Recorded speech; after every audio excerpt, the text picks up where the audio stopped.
לא לפחד, השם אלוקיך הולך איתך. עם ישראל לא מפחד, השם אלוקינו השם אחד. Bonjour à tous et bienvenue dans votre émission du vendredi l'univers de la Yeshiva. Nous sommes ce matin Parashat Vayakel. Nous avons la chance d'avoir avec nous un nouveau Rav qui est venu spécialement ce matin pour pouvoir nous parler d'une question très intéressante, cette question de peut-on se transformer son caractère? Peut-on changer un caractère personnel étant donné que nous avons forgé notre caractère au fil des années? Est-ce que celui que nous avons réussi à acquérir sont tous positifs? Rarement. Donc comment changer un mauvais attribut? Est-ce qu'on doit se battre contre nous-mêmes? Est-ce qu'il ne faut pas se battre? Et surtout si c'est possible. Alors nous avons aujourd'hui la chance d'avoir le Rav Nissim Roumani, spécialement de Paris, qui va venir nous parler de cette grande question. Shalom Uvracha. Nous allons aborder aujourd'hui un sujet assez intéressant concernant apparemment des mauvaises midotes, des mauvaises qualités ou des mauvais comportements que l'on pourrait utiliser dans la sainteté, que l'on pourrait transformer et utiliser comme de bons comportements et à bon escient. Pour dire un exemple, nous avons le mauvais comportement qui est la fainéantise, la paresse. Nous savons que quelqu'un qui a cette attitude-là, qui adopte ce genre d'attitude, eh bien, en réalité, derrière cela se cache aussi quelque chose de positif. C'est son côté patient, la patience qu'il pourra développer avec son entourage. Aujourd'hui, plus précisément, nous allons poser des questions sur un passage très important de la Torah, au cours duquel nous allons voir et nous allons nous étonner sur une certaine attitude qui en réalité était utilisée au profit de la sainteté de l'Akdoucha. Rappelons-nous dans l'histoire de Yaakov et de Esav, lorsque Yaakov est venu se présenter comme Esav, eh bien, apparemment, lorsque nous lisons le texte, il s'est présenté devant Yitzhak pour prendre les brachot qui apparemment étaient destinés à son frère. Et là, une forte question s'impose à nous, de quelle manière Yaakov, qui était un juste, un tzaddik, est venu prendre des brachot que son père voulait donner à Esav, et pour quelle raison est-il venu dérober ces brachot? On a l'impression qu'il est venu les voler.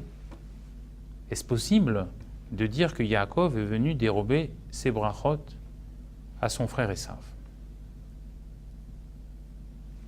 D'autant plus que l'histoire nous raconte que l'instigatrice de toute cette mise en scène, c'était sa mère Rivka. C'est Rivka qui a entendu Yitzhak dire à Esav: « Mes vieux jours approchent, je voudrais te bénir mon fils, amène-moi un veau, prépare-moi-le, et je te bénirai par la suite. » Rivka, notre matriarche, ayant entendu ces paroles-là,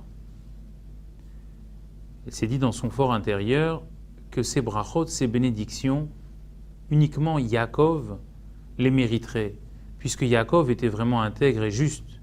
Et il était dans la lignée de son grand-père Abraham et dans la lignée de son père Yitzhak, alors qu'Esav, lui, n'était pas du tout dans ce chemin-là. Et donc elle s'est insurgée intérieurement en se disant: c'est Yaakov qui doit prendre ses bénédictions, qui doit profiter de l'absence de son frère qui est parti à la chasse, ramener du gibier pour son père, de profiter de cet instant-là pour préparer lui un repas, un mets pour son père et prendre ces brachot-là. Et là on pourrait se poser une deuxième question: comment est-ce possible que Rivka s'est mise dans cette situation? D'autant plus que lorsqu'elle propose cette idée à son fils Yaakov, elle lui dit: déguise-toi en Esav et va prendre toi les brachot, parce que ces bénédictions-là, ce sont les tiennes.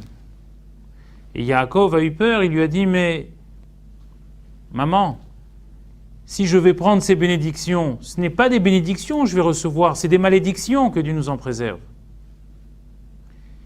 Et Rivka a répondu, s'il y a des malédictions, eh bien, c'est elle qui les prendrait, c'est Rivka qui les prendrait. Et ce ne sera pas son fils Yaakov. Mais elle a bousculé son fils Yaakov pour quand même se déguiser, quand même aller prendre ces bénédictions-là.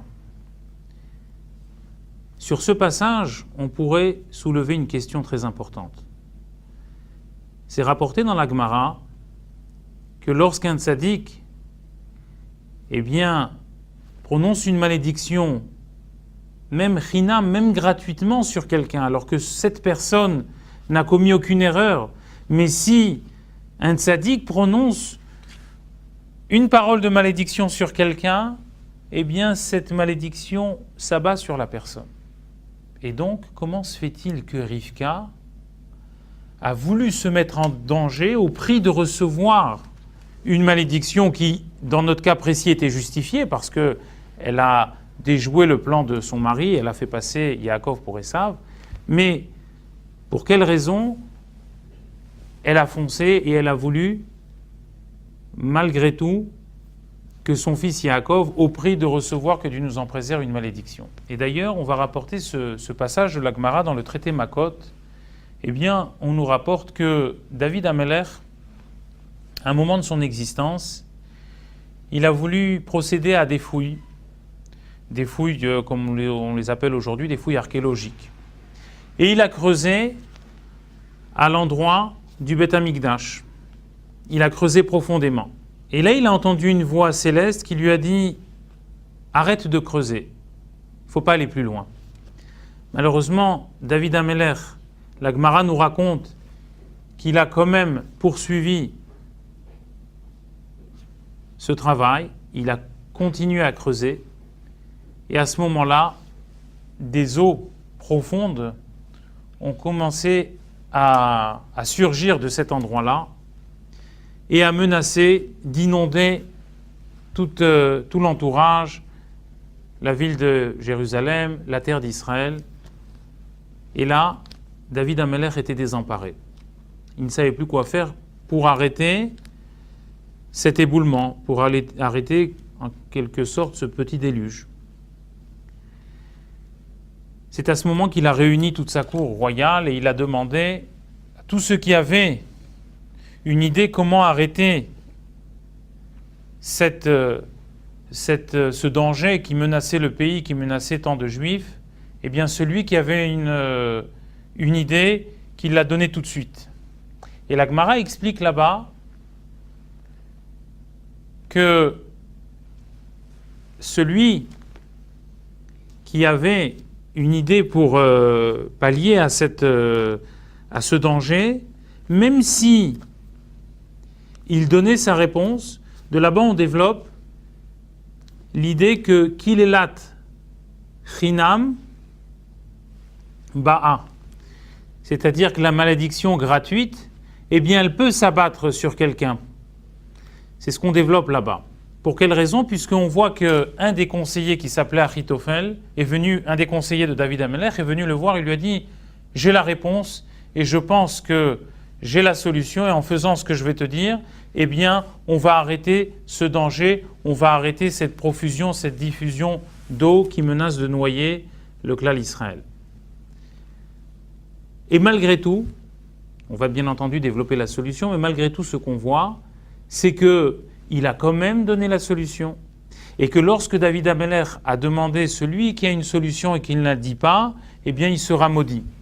Mais on voit que Achitophel a donné une solution, et malgré tout, dans le courant de sa vie, on voit qu'il est mort de mort prématurée, et donc malheureusement on explique que sa mort prématurée était due à cause de cette malédiction que David Amelech avait formulée. Bien qu'il avait donné la solution, il a quand même eu malheureusement cette malédiction.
Retrouvez-nous sur radiojudaïka.be.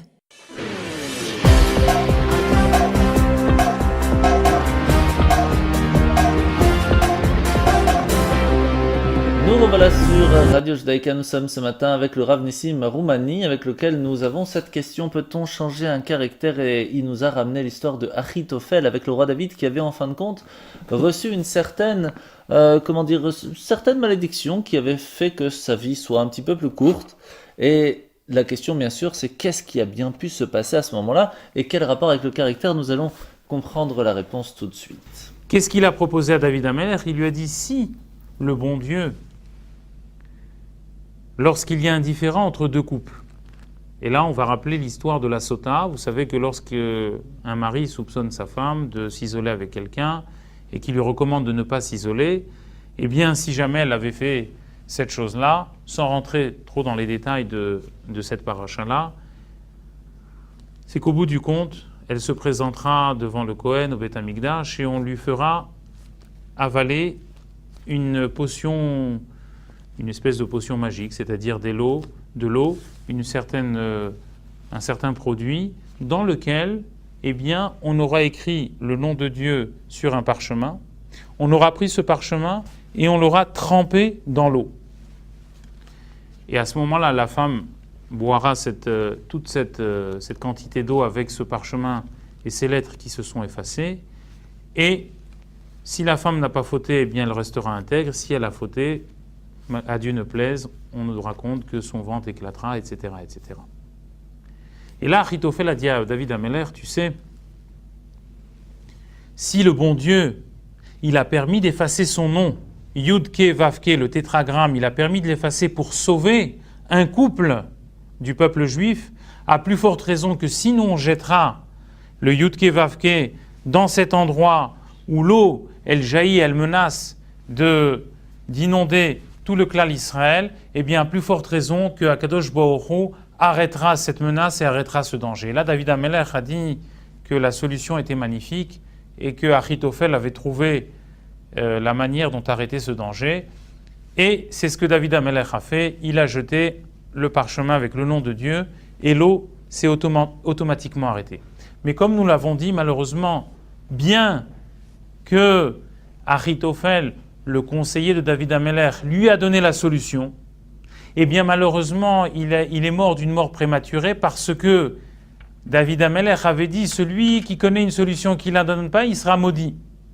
Mais le fait d'avoir prononcé cette idée de malédiction par rapport à un tzaddik, on voit de cette histoire que même si c'est al-khina, même si c'est gratuit, même si la personne n'est pas répréhensible, même si la personne ne mérite pas, mais du fait que le tzaddik, sa parole est une parole puissante, une parole forte, eh bien malheureusement, cette malédiction, elle s'exerce quand même. Et là, donc, nous revenons à notre histoire, comment Rivka a pu se mettre en danger et peut-être, que Dieu nous en préserve, recevoir la malédiction de son mari Yitzhak, si toutefois le manège qu'elle a occasionné ne serait pas concluant. Autrement dit, que Yitzhak s'aperçoive que c'est Yaakov et qu'il ne lui donne pas les brachot et qu'il maudisse Rivka.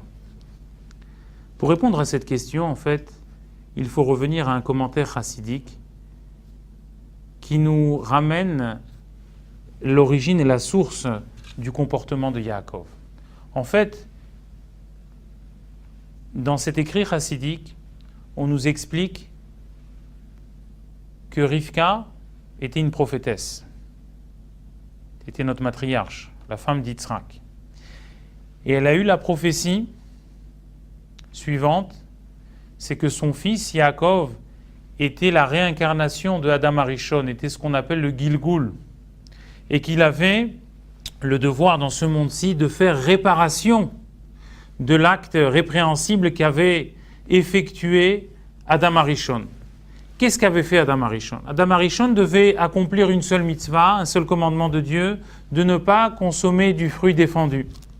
Or, malheureusement, il a trébuché. Il est vrai qu'il a trébuché à cause de sa femme, mais il a trébuché surtout à cause du serpent. Et le serpent, pour les faire trébucher tous les deux, aussi bien Chava que Adam, il les a fait trébucher par la ruse. il les a rusés pour qu'ils en viennent à consommer ce fruit-là.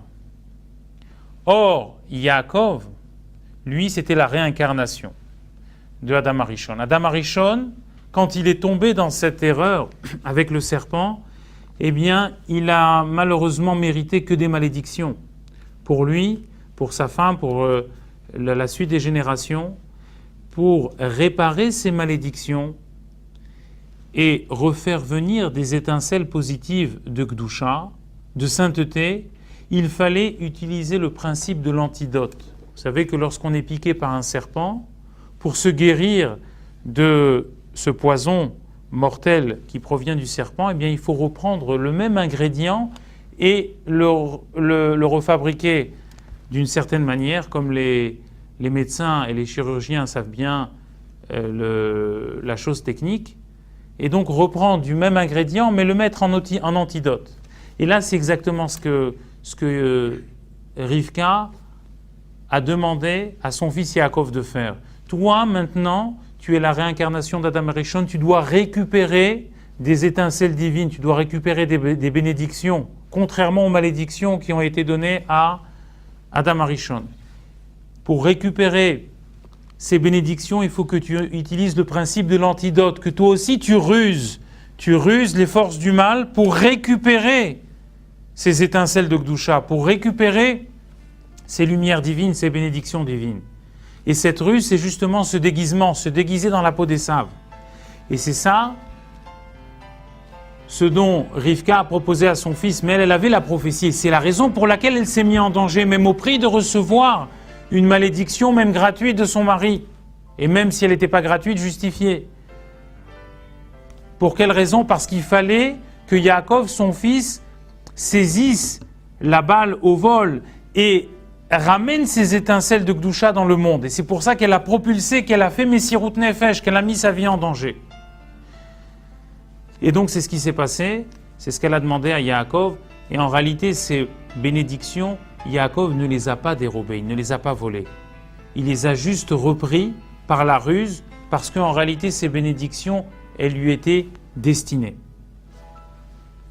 Et donc, à travers ce développement que nous venons de voir ensemble, eh bien, nous comprenons comment une mida, une qualité qui au départ semble négative, semble répréhensible comme la ruse, parce que lorsqu'on parle de ruse, on pense tout de suite à des choses négatives, et bien comment cette notion-là, cette idée-là, on peut la transporter dans la Gdusha, on peut la transporter dans la sainteté, et on peut l'utiliser dans un bon comportement, que Hachem fasse, que l'on utilise toutes ces idées pour développer notre Avodat Hachem. À très bientôt. Et bien voilà, nous avons fini cette partie de Torah de vie, la partie où nous avons parlé un petit peu d'une question de judaïsme par rapport à la paracha de la semaine, ou pas spécialement, comme ce matin par rapport à peut-on changer ce caractère. On remercie bien sûr le Rav Nissim Roumani et le Rav Raphaël Halimi, avec lequel nous travaillons chaque semaine dans toradevie.fr.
Et oui, c'est bien la fête de Pourim qui arrive ce mercredi 20 mars 2019. Une grande fête de Pourim est organisée à la salle de la ferme Oleken, au 212 rue Hollebeck à 1630 Linkebeck.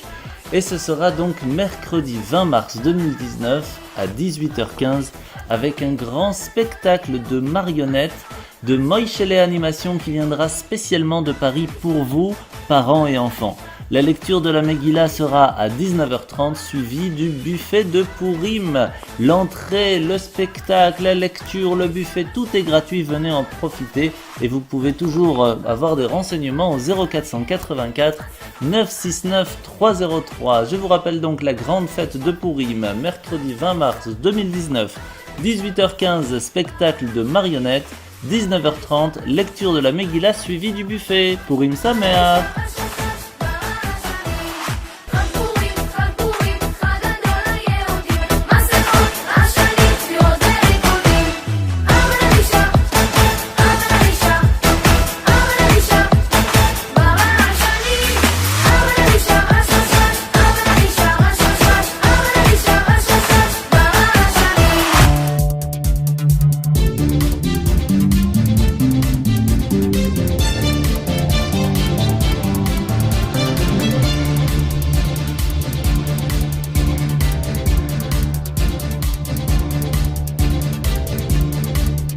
Nous revoilà sur Radio Judaïka, nous sommes ce matin avec les informations internationales qui se sont passées, des choses très intéressantes. Et oui, on parle bien sûr des sit-ins, les sit-ins que ce soit à Manhattan, Miami, California, la France, la Belgique, un peu de partout dans le monde, les sit-ins se sont rassemblés tous ensemble, et oui, tous ensemble pour être à Manhattan ce Shabbat dernier qui est passé, avec une ambiance extraordinaire. Toute l'Amérique était présente, l'Europe était présente, et tous les Juifs de partout dans le monde, des jeunes de 13 ans à 18 ans se sont rassemblés pour quelque chose de gigantesque avec le banquet le plus grand du monde, avec tous ces adolescents qui se sont rassemblés pour pouvoir profiter d'être ensemble. En plein Times Square, c'était quelque chose de extraordinaire et c'est quelque chose qu'il ne faut pas rater l'année prochaine. On se tient en courant, Bezrat Hashem rapidement. Parlons maintenant un petit peu de la mission lunaire. Alors je ne sais pas si vous savez, mais Alexandre Friedman, qui est le responsable de l'ingénierie du projet israélien, est en fait un chassid Lubavitch. Et oui, lancer un vaisseau spatial pour atteindre la Lune n'est pas un exploit très très facile. Et donc même très peu de pays y sont parvenus. Et Israël va en devenir le 4e du monde. Eh bien, cette mission historique a été en fin de compte dans la responsabilité de l'ingénierie du projet Alexander Friedman, qui est né lui-même en Russie en 1950, a vu son père pour la première fois qu'à l'âge de 7 ans, puisqu'il a été libéré de prison pour ses activités en faveur du judaïsme en Sibérie. Et donc, puisque vous le savez, la pratique du judaïsme dans l'ex-Union soviétique était très dangereuse, devait se cacher pour prier, et Alexander recevait alors une note du médecin pour ne pas avoir à aller à l'école pendant le Shabbat. Et c'est seulement en 1970, après avoir reçu des visas de sortie pour la famille, qu'ils ont pu s'installer en Israël. Alexander lui-même est diplômé en mathématiques appliquées de l'Université hébraïque de Jérusalem, compte plus de 35 ans d'expérience dans la conception de satellites, et maintenant responsable de l'ingénierie pour Space Hill, de sa mission pour la Lune, qu'on espère que cela se passe le mieux possible. Parlons maintenant du marathon de Tel Aviv 2019 ce vendredi. Le grand vainqueur, c'était Chabad. Pourquoi ? Parce qu'il y a eu une mise des téphilines extraordinaire. Il y a plus d'1 millier de coureurs qui ont pu mettre les téphilines jusqu'à présent dans le cadre de la plus grande campagne mondiale de téphilines, qui a été dirigé par le Rav Gad Padlon, le Rav Mendy Elias et le Rav Mendy Goodman, parce que les témimim de la Yeshiva de Lod sont arrivés depuis l'heure du lever du soleil, ont érigé de grands stands le long du parcours du marathon, et plus de 35 000 coureurs qui ont participé à plusieurs courses, un marathon, un semi-marathon, une de 10 km et une de 5 km, et tous ces juifs ont pu, grâce à Chabad, à mettre les téphilines. Alors à diffuser bien sûr le plus largement possible, puisque vous n'êtes pas sans savoir que le principe du changement d'horaire est sur le point d'être abandonné. La France n'a pas encore décidé si elle conservera définitivement l'heure d'été actuelle ou l'heure d'hiver actuelle. Et l'Assemblée nationale a lancé une consultation en ligne pour avoir l'avis des citoyens. Et il est important de donner son avis, je vous explique pourquoi. Parce que si l'heure d'été est conservée toute l'année, en plus des désavantages de l'été, ça veut dire que ça va être des sorties de Shabbat vers minuit et des rentrées de Shabbat aussi vers minuit, qui va être très compliqué pour les offices et pour tout. Même le début du Seder de Pessah ou le repas de Shavuot se fera vers 9h30, 10h le soir. Et donc même l'impossibilité de mettre les tefilines le matin sera vers 8h10 le matin. Donc ça va être très difficile de vivre une vie juive si c'est fait de cette façon. Donc il faut absolument réussir à revenir à l'heure d'hiver, qui à ce moment-là, on finira à Kippour par exemple à 18h30 et pas à 22h. Donc ce sera quand même plus facile. Donc il est important à le savoir, à diffuser et à savoir consulter en ligne ce questionnaire de l'Assemblée nationale pour participer à ce que cela se fasse le mieux possible pour la communauté juive.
Judaïka, 90.2 FM.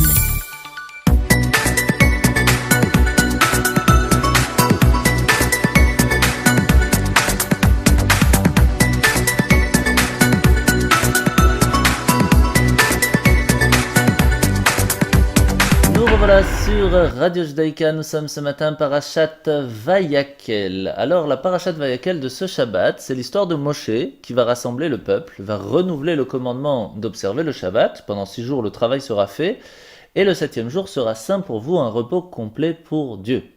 Et on voit que le mot pendant 6 jours, le travail, c'est pas qu'il faut travailler, c'est que le travail sera fait, c'est-à-dire qu'à partir du moment où on sait que c'est Dieu qui nous aide dans notre travail, nous on doit simplement faire notre job et Dieu fera de son côté. De la même façon, le Shabbat, si de toute façon, quand quelqu'un il a une bouteille de 5 litres, on peut rajouter 50 robinets dessus, il n'y aura pas plus de 5 litres qui va descendre. De la même façon, on a 6 jours pour le travail et le 7e jour, c'est fait pour se reposer. Alors ça sert à rien de travailler un jour de plus, puisque de toute façon, on ne va pas gagner plus. Alors peut-être que nous on va voir qu'on a gagné plus, mais en fin de compte il sera parti cet argent, parce que l'argent qui est gagné Shabbat n'est pas béni. Il va dans les docteurs, il va dans les assurances, il va dans les PV, donc c'est dommage. C'est dommage, on a de toute façon un jour où on ne peut pas travailler, il ne faut pas travailler. Alors pourquoi travailler ?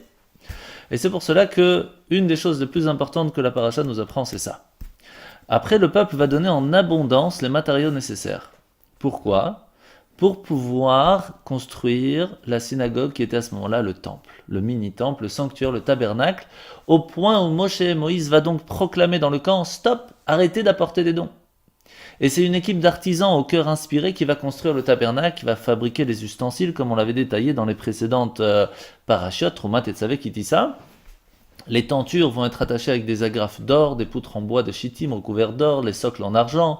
Le parochet, c'est le rideau qui va séparer les 2 chambres du sanctuaire. Il y aura le massar, le voile à l'entrée de la tente, l'arche avec les chérubins, la table recouverte d'or, et le chandelier, bien sûr, la menorah à 7 branches avec son huile, l'autel des encens, l'huile d'onction, l'autel des sacrifices, etc. Et surtout, le kior, vous savez, ce kior avec son piédestal qui était en fait fabriqué grâce au miroir de cuivre qui a été apporté par les femmes, car eux, ce sont les dames qui ont eu confiance en Dieu, même dans les difficultés de l'Égypte, de croire en Dieu qu'il fallait continuer à avoir des enfants et apporter le soutien à leur mari, car un jour sera la délivrance. Et c'est encore une fois grâce aux femmes que nous allons pouvoir sortir de cet exil et pouvoir être en paix très rapidement à Jérusalem, Bezrat Hashem. Alors ce Shabbat spécialement, nous serons aussi Parashat Shkalim, une parasha très importante. Nous allons relire la partie des Shekalim, des demi-shekels, cette parasha qui va nous rappeler qu'en fin de compte, nous ne sommes que une moitié, et que c'est grâce à l'autre moitié, c'est notre femme ou c'est Dieu, qui nous permettra en fin de compte de pouvoir être complet. Lorsque nous aurons compris ça, ce sera bien sûr bien plus facile de continuer.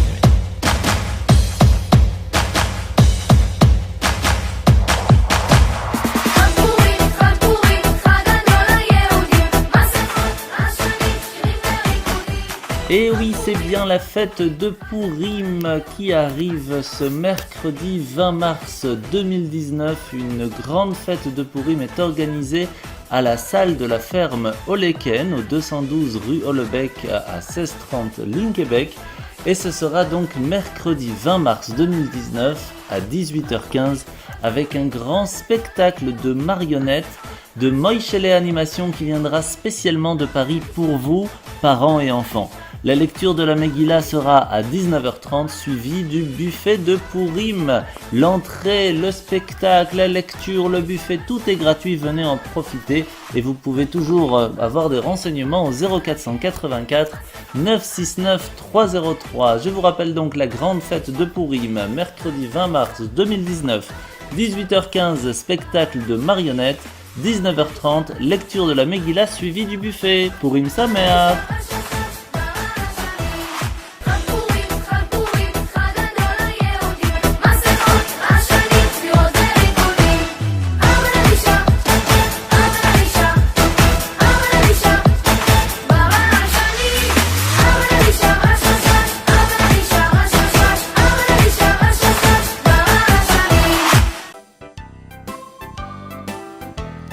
Hachem accède à la prière de Moshe Rabbeinu et pardonne au peuple. Maintenant, La construction du Mishkan peut commencer. Dans le camp règne une agitation peu commune. Tout le monde veut participer. Sous la direction de Betzalel et Aholiav, les tâches sont réparties. Certains, par exemple, réunissent les produits de teinture. Le bleu d'azur provient d'un animal marin nommé chilazone. L'écarlate est extrait d'un petit verre connu sous le nom de chani. Quant au rouge pourpre, il est à base végétale. 11 étapes sont nécessaires pour l'obtenir. Labourer, puis semer, moissonner, entasser, battre le grain, vanner, trier, moudre, tamiser, pétrir et cuire. À un autre endroit du camp, on confectionne des tentures. Il faut d'abord tondre les moutons, puis laver leur laine qui a accumulé boue et poussière. On peut alors la peigner, la tremper dans la teinture et la filer. Avec les écheveaux ainsi obtenus, les tisserands se mettent à l'œuvre. Oh, les belles étoffes! Voilà du travail pour les tailleurs. Tondre les bêtes, laver leur laine, la peigner, la teindre et la filer, ourdir les fils, les séparer, à travers les anneaux du métier à tisser, tisser la trame ou la défaire, faire un nœud ou dénouer, coudre l'étoffe, la déchirer, quand on a besoin de rectifier.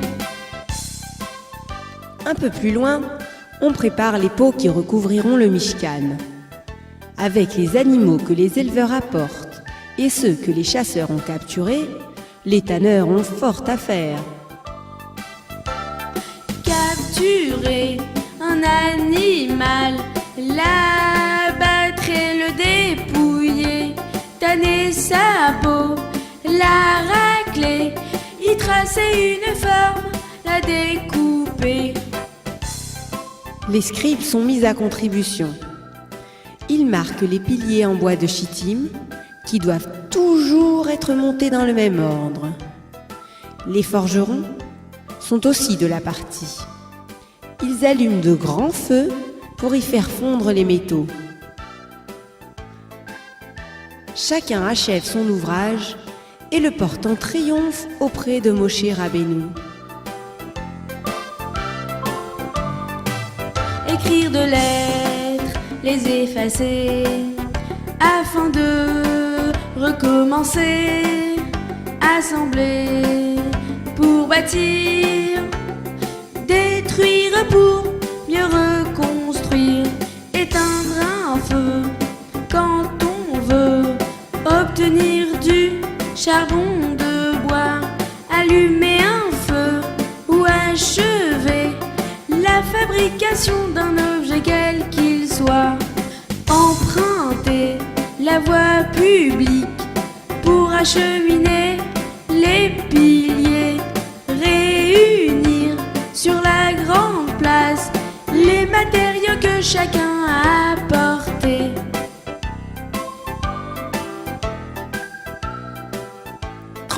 Travaux et leurs dérivés sont nécessaires pour construire le Mishkan. Quelle effervescence dans le camp! Mais que se passe-t-il? Toute activité a cessé brusquement. Le soleil n'est pourtant pas encore couché. Qu'est-ce qui peut être assez important pour interrompre les travaux du Mishkan?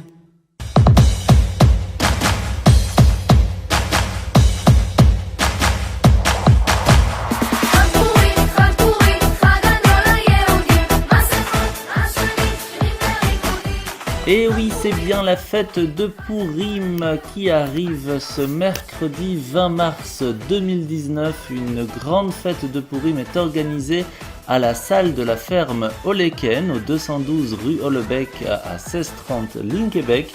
Et ce sera donc mercredi 20 mars 2019 à 18h15 avec un grand spectacle de marionnettes, de Moïchele Animation qui viendra spécialement de Paris pour vous, parents et enfants. La lecture de la Megillah sera à 19h30 suivie du buffet de Purim. L'entrée, le spectacle, la lecture, le buffet, tout est gratuit, venez en profiter et vous pouvez toujours avoir des renseignements au 0484 969 303. Je vous rappelle donc la grande fête de Purim, mercredi 20 mars 2019, 18h15, spectacle de marionnettes, 19h30, lecture de la Megillah suivie du buffet. Purim Sameach.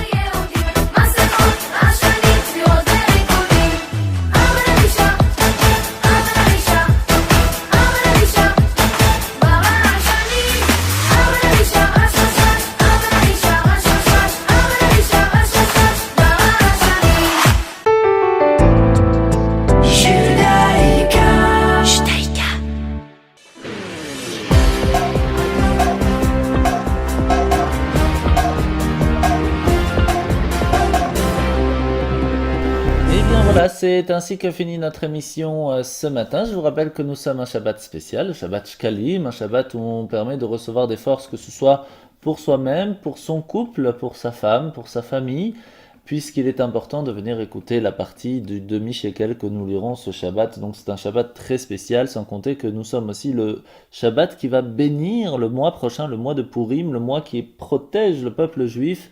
Et puisque c'est la préparation à la sortie d'Égypte et on espère celui de Mashiach très rapidement. Alors ce Shabbat, l'allumage des bougies sera à 18h05 et Shabbat se finira à 19h14. Je vous souhaite de passer un très très bon Shabbat, un Shabbat Mevachim, un Shabbat qui soit béni, un Shabbat Shkalim avec ce demi-shekel qui va être donné et on espère se voir très rapidement la semaine prochaine en bonne santé. Shabbat Shalom. ישראל, לא לפחד, השם אלוקיך הולך איתך. עם ישראל, לא מפחד, השם אלוקינו השם אחד.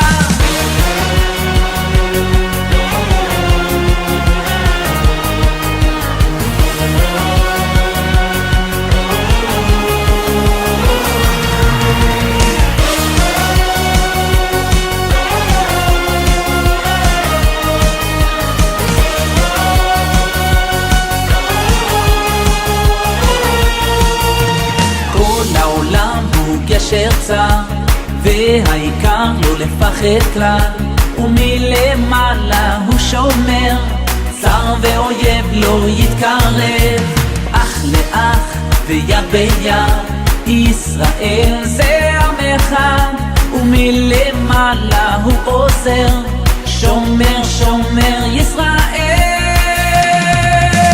עם ישראל לא לפחד, השם אלוקיך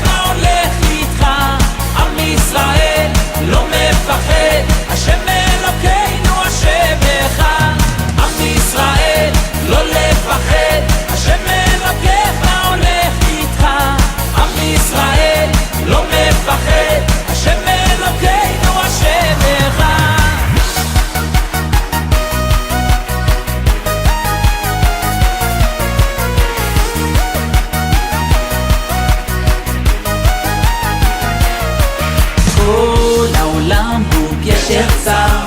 והעיקר לא לפחד כלל, ומלמעלה הוא שומר, צר ואויב לא יתקרב, אח לאח ויד ביד, ישראל זה עם אחד, ומלמעלה הוא עוזר, שומר שומר ישראל. עם ישראל לא לפחד, השם אלוקיך הולך איתך. עם ישראל לא מפחד, השם אלוקינו השם אחד. עם ישראל לא לפחד, השם אלוקיך הולך איתך. עם ישראל לא מפחד, השם